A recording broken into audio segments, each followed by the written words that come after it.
Así se ve una mujer con corset, pero también así se ve una mujer con corset.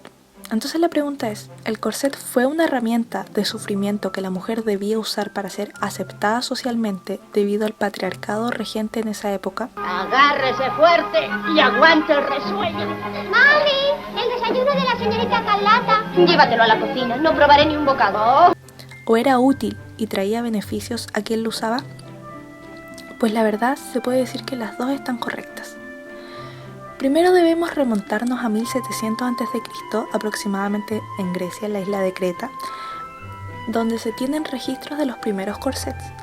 Claro que no era como nosotros los imaginamos actualmente, eran fajas de cuero que servían para destacar la figura y levantar los senos. Esto atribuido a la idea de que la diosa Afrodita utilizaba algo similar. En el siglo XV, la mujer europea utilizaba vestidos que se enlazaban por detrás para hacerlo ver más ajustado y así enfatizar el pecho. Pero ojo, que no utilizaban corset. El primer corset auténtico data de la primera mitad del siglo XVI, cuando las mujeres aristocráticas comienzan a utilizar corset. Se le atribuye la creación de esta tendencia a Catalina di Medici, esposa del rey Enrique II de Francia. Ella prohibió que las mujeres mostraran una cintura ancha en la corte real de Francia en 1550 y obligó el uso de este aparato a todas las mujeres de la corte. Los primeros corsets eran rígidos, incómodos y se armaban tanto con varillas de hierro o madera, o incluso con huesos de ballena, que se colocaban en la parte frontal de la prenda. Se usaban para que la espalda quedara erguida, se levantara el busto y se reduciera la cintura, porque se pensaba que esto mejoraba la postura corporal. En los siglos XVII y XVIII, gran parte de la población lo llevaba, desde la burguesía hasta las clases más populares, que vestían una versión más sencilla. La prenda era usada también por los hombres, para que su pecho tuviera una forma geométrica y que resaltara el abdomen, así lograban verse más prominentes. Los niños y niñas a partir de los 7 u 8 años también los usaban pensando que de esta forma su espalda se volvería más firme y lograrían una mejor postura. Esto sucedía principalmente en las clases sociales más altas. Durante la Revolución Francesa su uso disminuyó, ya que fue prohibido. Napoleón odiaba el corset, al que llamaba el asesino de la raza humana, a pesar de que sus dos esposas usaban la prenda. La causa de este odio era político-militar, pues él consideraba que la prenda tenía efectos negativos sobre la natalidad y sus intenciones militares necesitaban nacimientos masivos para los futuros soldados de la patria. Con la Revolución Industrial, la prenda volvió a popularizarse por toda Europa y personas de todas las clases sociales accedían a esta. Durante el siglo XIX se convirtió también en un símbolo sexual debido a que eran utilizados por las bailarinas de cancán, quienes le agregaban sensuales y coquetos detalles. A inicios del siglo XX, la igualdad entre los sexos se convirtió en una demanda femenina. Fue por esto por lo que las damas hacían esfuerzo por parecerse más y más a los hombres. El pelo se acortó, las formas se alisaron, las caderas se disimularon y el corset dejó de acentuar las curvas y se convirtió en una larga faja que intentaba disimular las caderas. Años después, muchos años después, el diseñador Jean-Paul Gaultier saltó a la fama por los innovadores corsets que le diseñó a la mismísima Madonna, quien reivindicó esta prenda para mostrar la libertad y el poder femenino. Las estrellas de pop siguieron su ejemplo, luciendo esta seductora prenda en sus conciertos y videoclips. Y es así como llegamos a nuestros días, donde poco a poco el corset está volviendo a ser tendencia y cada vez se ven más diseños inspirados en esta antigua prenda. Ahora que sabemos un poco, lo que una pequeña y rápida investigación en Google te proporciona, de la historia de los corsets, derrumbemos algunos mitos. Primero, ¿las mujeres victorianas se sacaban costillas para encajar en esos angostos corsets? No. Las operaciones en esa época eran increíblemente peligrosas, tanto por la falta de tecnología como por la poca higiene, y es muy poco probable que se sometieran a un riesgo tan grande solo para perder unos centímetros más. Además, por más que busqué algún caso comprobado, no encontré ni uno solo, así que no es nada más que un mito urbano. Ahora lo más importante, ¿el corset era dañino para la salud? Aquí comienza la eterna discusión entre que si era esta especie de instrumento de tortura y causa de enfermedad o muerte, o si estas son exageraciones que han surgido con los años. Para empezar, debemos separar el corset de todo el vestuario que se usaba antiguamente, principalmente en la época victoriana. Esas faldas largas que pesaban demasiado y te podían llevar hasta lo más hondo de un lago si llegabas a caer, y que también eran increíblemente inflamables, o esos cuellos de camisa almidonado que usaban los hombres y que a más de uno le robó la respiración, literalmente. Y para qué hablar del tinte verde hecho de arsénico y cobre con el que se teñían algunos vestidos e incluso las paredes de las casas.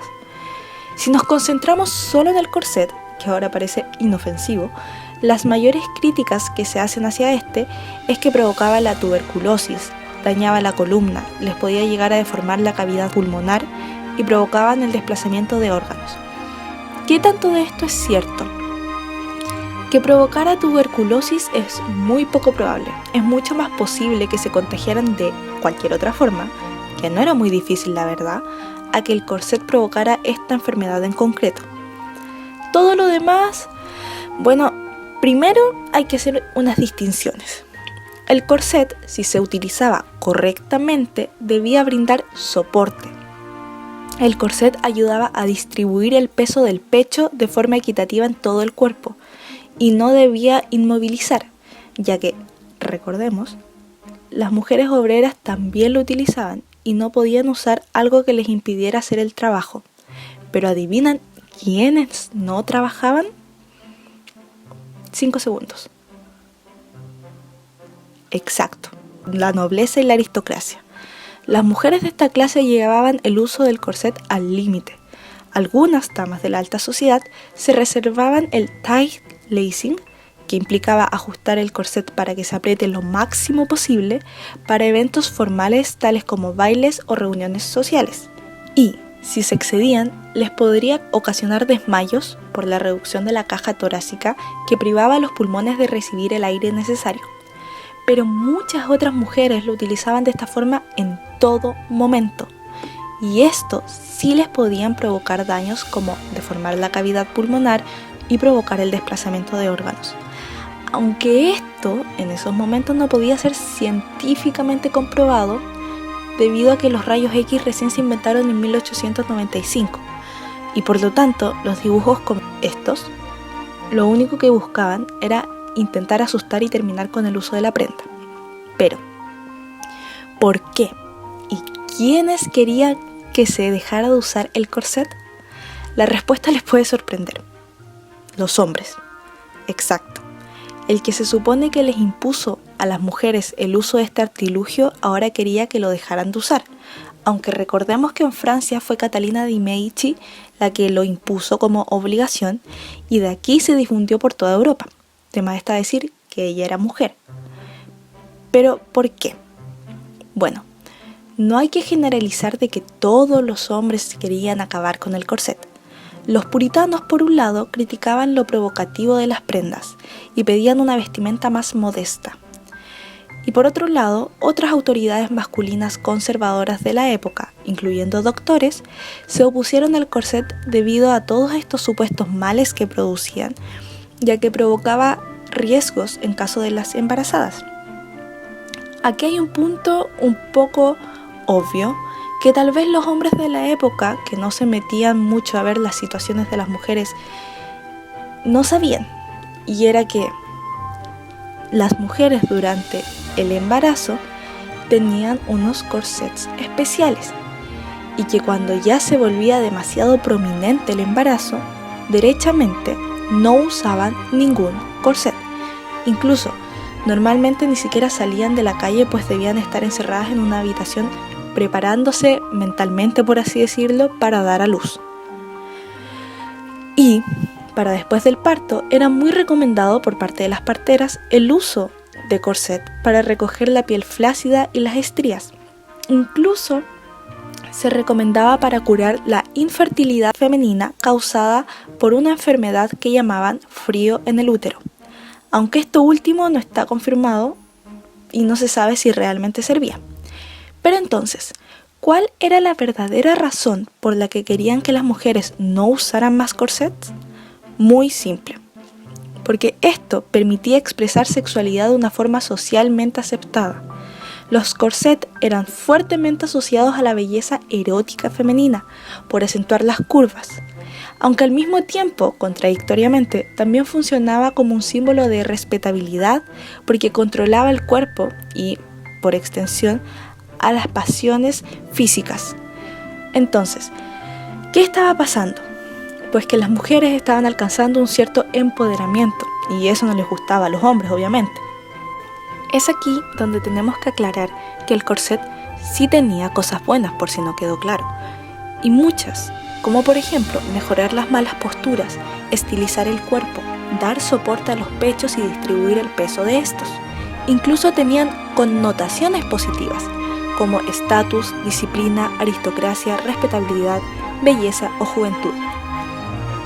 El corset se vino a criticar cuando fue el hombre el que lo empezó a ver como un símbolo sexual, y como las mujeres de esta época debían ser puras y casi prácticamente asexuadas, se comenzó a criticar el uso de estos. En conclusión, debemos aceptar que a lo largo de la historia han existido una cantidad enorme de prendas destinadas a modelar el torso femenino, incluso hoy en día. Y creo que es esto lo que hace que tantas mujeres se refieran al corsé como un instrumento de opresión, porque hoy sentimos que ya rompimos con eso, que ya hemos avanzado demasiado desde esa época que, imposible negarlo, la mujer tenía un papel extremadamente secundario en la sociedad. Pero la verdad es que en materia de nuestros cuerpos y de nuestros modelos no hemos cambiado tanto.